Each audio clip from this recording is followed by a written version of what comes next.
नमस्कार बच्चों, आज हम पढ़ रहे हैं कक्षा 12 का अर्थशास्त्र।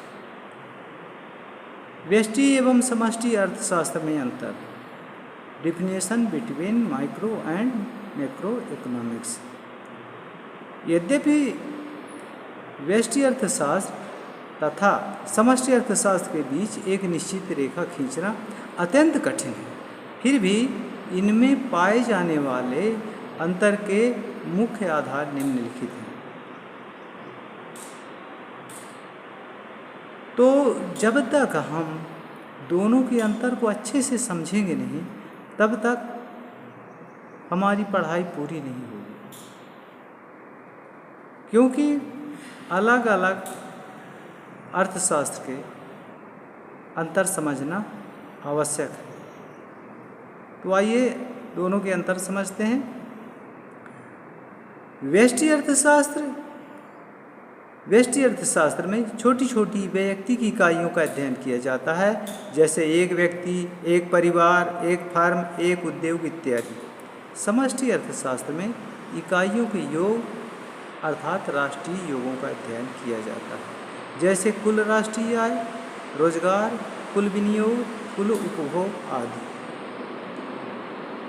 व्यष्टि अर्थशास्त्र पूरे समग्र अर्थात संपूर्ण अर्थव्यवस्था के एक अंश का अध्ययन करता है। समष्टि अर्थशास्त्र व्यापक अर्थशास्त्र समग्र का अध्ययन करता है। व्यष्टि अर्थशास्त्र का मुख्य विषय कीमत सिद्धांत का विश्लेषण करना है। समष्टि अर्थशास्त्र का मुख्य विषय राष्ट्रीय आय व रोजगार का विश्लेषण है।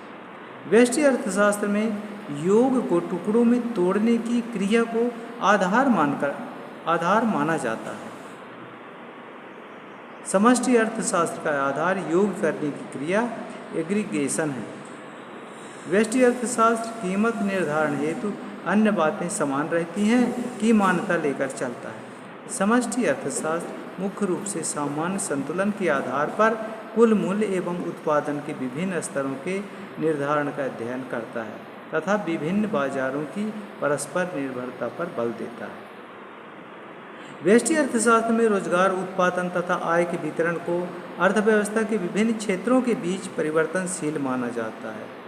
समष्टि अर्थशास्त्र में रोजगार, उत्पादन तथा आय के वितरण को स्थिर मानते हैं। व्यष्टि अर्थशास्त्र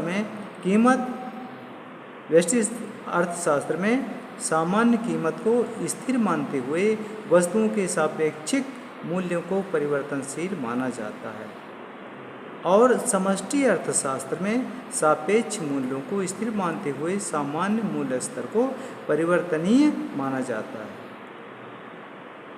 व्यष्टि अर्थशास्त्र व्यक्तिगत संस्थाओं की नीतियों के निर्माण में सहायक है, और समष्टि अर्थशास्त्र राष्ट्रीय या संपूर्ण समाज की नीतियों के निर्माण में सहायक है।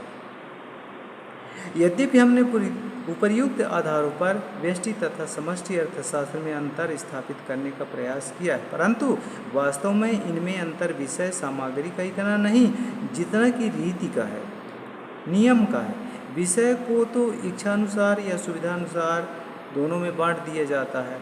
उदाहरण के लिए उद्योग का अध्ययन व्यष्टि अर्थशास्त्र का विषय है, लेकिन उद्योग स्वयं वैयक्तिक फर्मों का समूह होता है, और इस प्रकार यह समष्टि विश्लेषण का रूप ले लेता है। राष्ट्रीय आय का अध्ययन समष्टि अर्थशास्त्र का विषय, किंतु अंतर्राष्ट्रीय आय की तुलना में यह व्यष्टि रूप ले लेती है। इसी प्रकार बैंक तथा अन्य वित्तीय संस्थाओं का अध्ययन समष्टि अर्थशास्त्र में किया जाता है, जबकि एक फर्म की भांति बैंक का अध्ययन भी व्यष्टि अर्थशास्त्र में किया जाता है।